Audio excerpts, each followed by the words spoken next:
कुल सदस्य संख्या के बहुमत द्वारा तथा सभा के उपस्थित और मत देने वाले सदस्यों के कम से कम 2/3 बहुमत द्वारा पारित नहीं हुआ। अब इस संविधान संशोधन पर क्या आज रात 8:30 बजे देश में फिर कोई बड़ा ऐलान होने वाला है? क्या नोटबंदी और लॉकडाउन की तरह पीएम मोदी आज महिला आरक्षण पर कोई निर्णायक बात कहेंगे? सूत्रों के मुताबिक लोकसभा में महिला आरक्षण बिल गिरने के बाद प्रधानमंत्री आज रात देश को संबोधित कर सकते हैं। मामला बेहद पेचीदा है।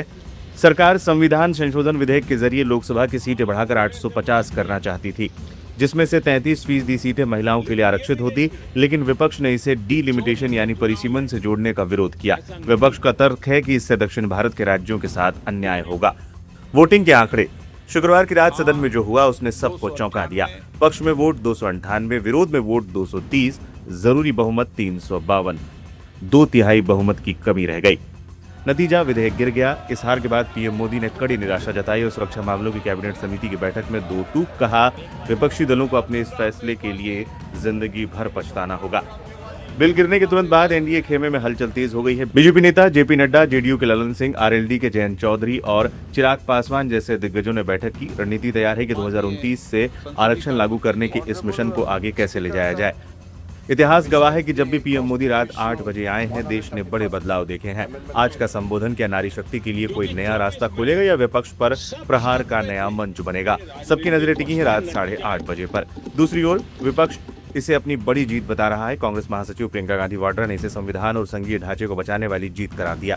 उनका कहना है कि सरकार साजिश के तहत ढांचे को बदलना चाहती है। प्रियंका ने मांग की है कि सरकार 2023 के नारी शक्ति वंदन अधिनियम को वर्तमान 543 सीटों पर ही तुरंत लागू करे। विपक्ष उनके साथ खड़ा है।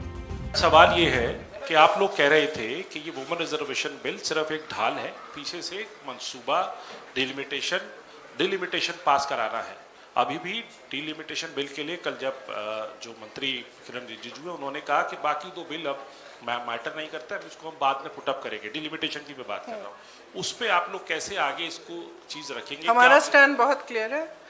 पूरे अलायंस ने अपना स्टैंड बहुत क्लियर किया है और इस वोट से और भी स्पष्ट हुआ है कि हमारी मानसिकता में मानसिकता नहीं, हमारी समझ में ये जो बिल लाया गया और ये जो 3 दिनों की चर्चा चली, ये महिला आरक्षण की नहीं थी, ये परसीमन पर ही थी। और इस पर हमने अपने विचार बहुत स्पष्टता से व्यक्त कर लिए हैं।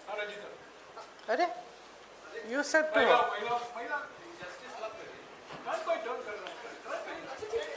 लेटर मैम, सर महिला ही है इधर भी, वो भी और मैं भी।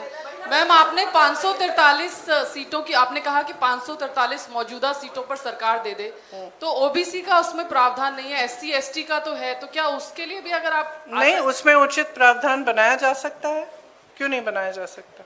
और दूसरा मैम, सरकार के नैरेटिव को काउंटर करने के लिए, क्योंकि सरकार कह रही है कि हम सड़क पर जाएंगे, संसद से सड़क तक की लड़ाई लड़ेंगे, तो क्या कांग्रेस का भी कोई ऐसा थॉट प्रोसेस है कि हम भी सड़क पर जाएं, और अगर जाएंगे तो क्या कोई रूपरेखा? इन्होंने ये पूरा प्लान पहले से बनाया था, शायद ये भी इस प्लान का हिस्सा था।